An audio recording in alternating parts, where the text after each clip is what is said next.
Hello and welcome back to Physics for the 21st Century. My name is Greg Perugini, and today we're going to be talking about work. So that is our topic. Let's get on with it. Work is a little bit different than everyday parlance. When we talk in physics about work, we're talking about movement. If I'm pressing against something, if it isn't moving, I can press against it all day, all night, and I'm not doing any work. Work is force times a distance. And if it's at an angle,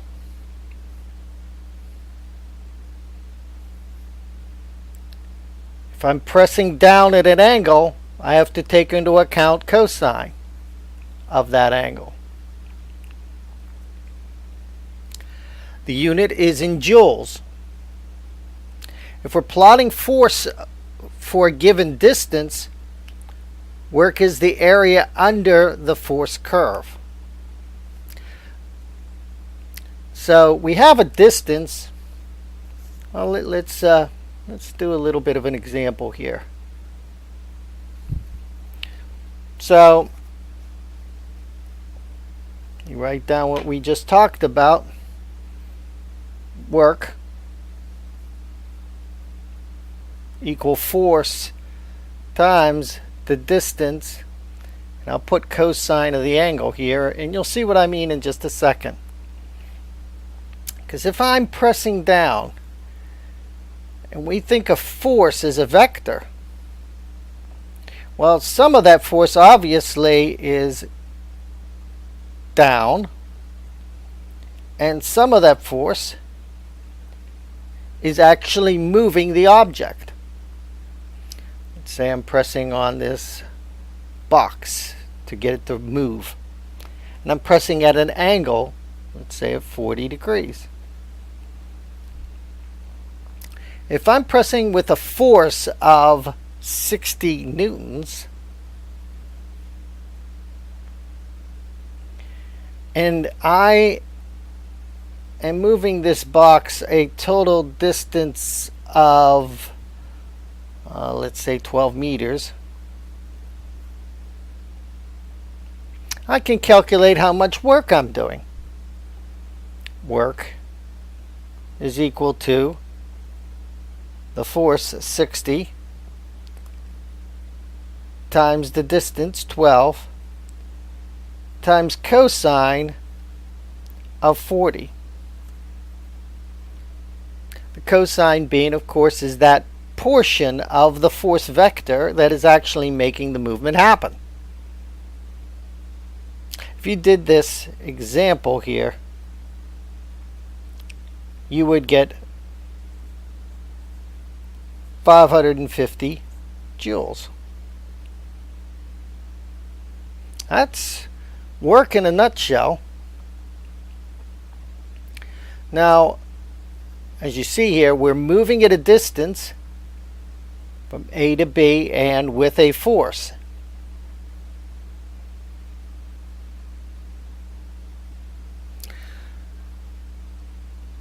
I could, instead of be pushing, I could actually be pulling on this as well.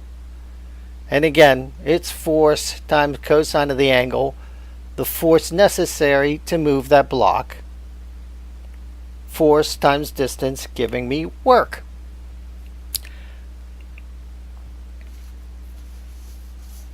Now, I mentioned that if we plot this, I mentioned in the first slide that it is the area under the force curve. Well, we're not going to work with curve just yet. Consider this a force line. This is force for a particular displacement.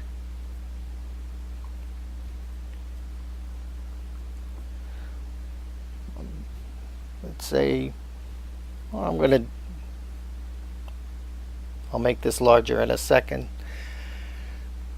But it's the area under the force line here that is the work.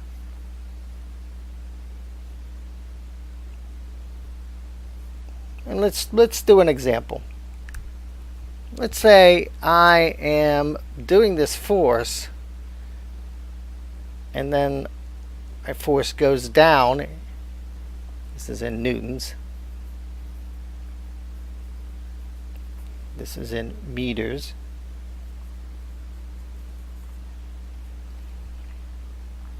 And as I said, it's the area under the curve.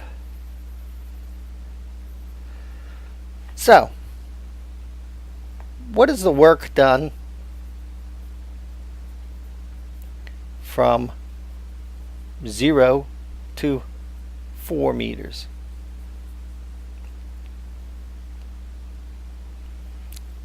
If I'm up here at 6,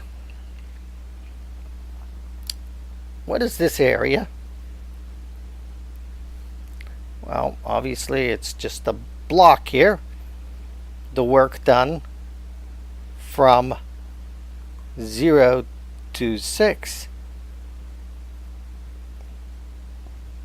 or excuse me, 0 to 4 meters,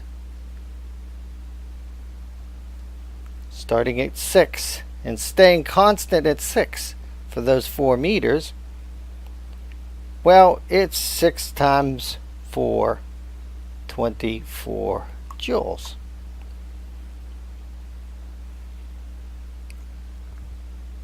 What about from 0 to 9 meters? Well, we still have this block here, right? But then we have this block here. Still have that 6 times 4. But I also have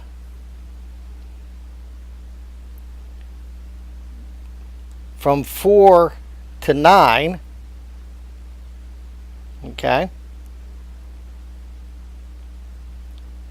And if we think of this, this is 5. Let's use another color here so you can see a little better. What is this block here if we were doing that full thing? This is a 6 by 5 block. And this triangle then is half of that. So it's 1/2 times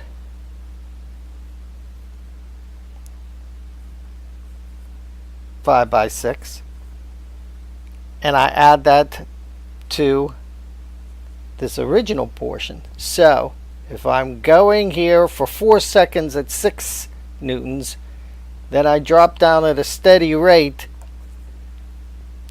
for the last 5 meters. I add both of these up, and you can do that yourself.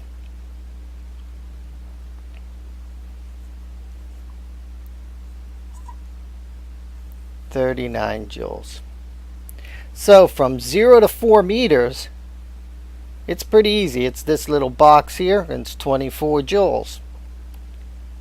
If I'm doing that plus from 4 to 9, an additional 5 meters with a diminishing force, I would add that diminishing force to it, and it is 39 joules.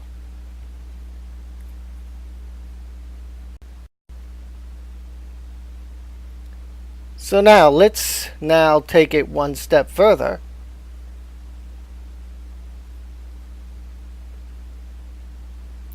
What if it is a variable force?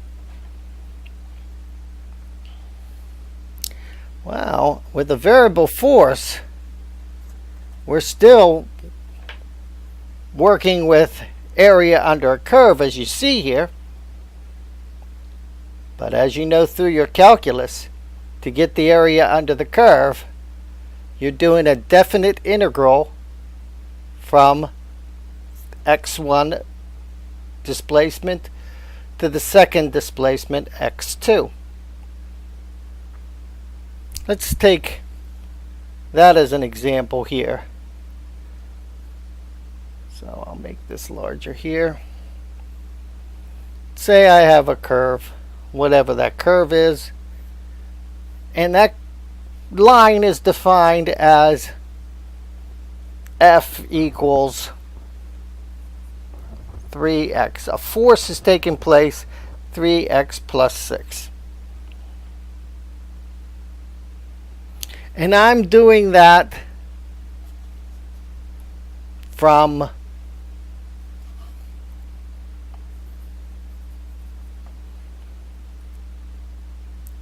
zero to 2 meters.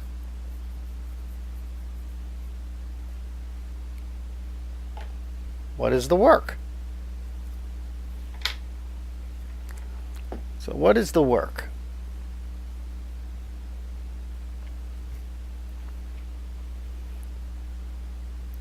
Would be the definite integral 0 to 2 of that curve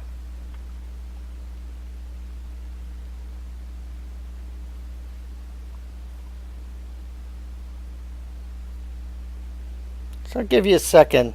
You should be able to figure this out pretty easily.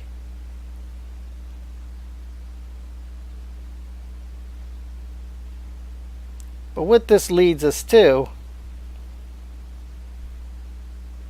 is 3x to the third over 3 plus 6x squared. Really pretty simple integral calculus from 0 to 2. That reduces to x to the third plus 3x squared from 0 to 2. And if you calculate that,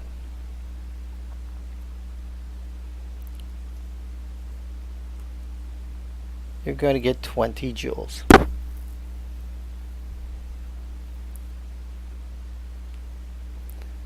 All right.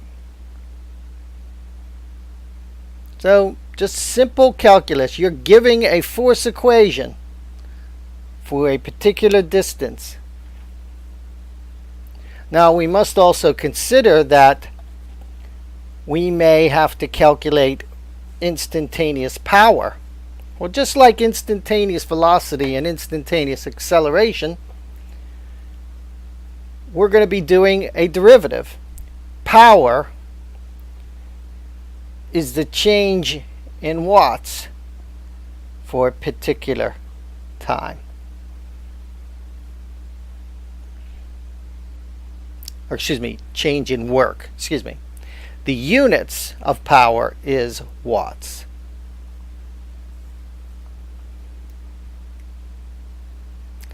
So, if you're given a work equation for a change in time, instantaneous, you would take a derivative of that.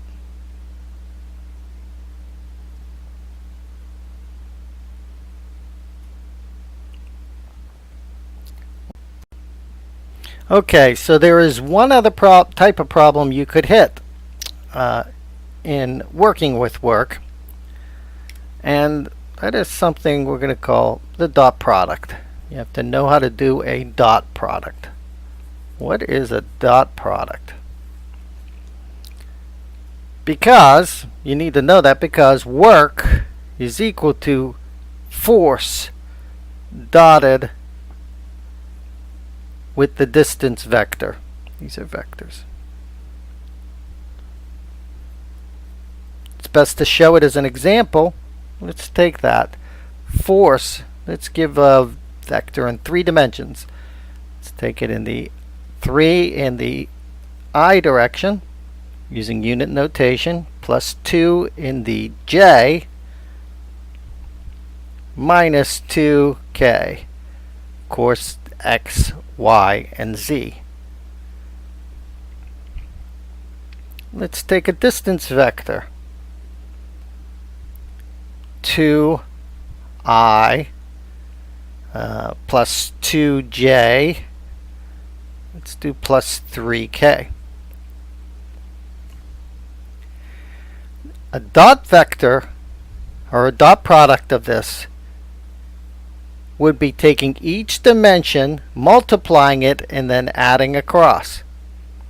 You come up with a scalar. Dot product is often called a scalar product because work is a scalar. So what do I get here? I get 6, 3 times 2, plus 4 minus 6 equals 4 joules. That's the work. We also can expand this equation here because we know that the dot product is equal to the magnitude of the force vector multiplied by the magnitude of the distance vector cosine angle. And this is a way you can use to get the angle between these two vectors. In our example, we've just calculated the dot product, so that would be 4 here. If I use Pythagorean's theorem, square root of 3 squared plus 2 squared plus 2 squared, I'm going to get 4. I'm also going to get 4 here as in terms of magnitude. 4 times 4 cosine of angle. So clearly you can see that cosine of the angle is equal to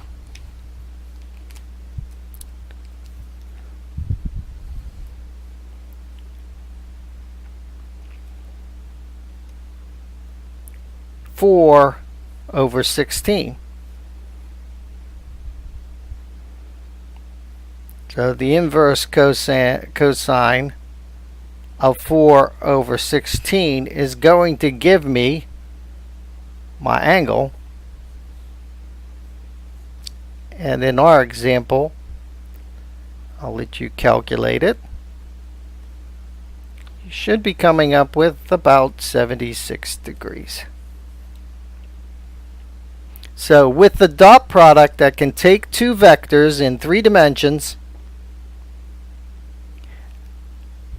knowing that work is the dot product of the force vector and the often this is called the r vector, the distance vector, and knowing that this relationship holds for dot products, I can calculate the angle.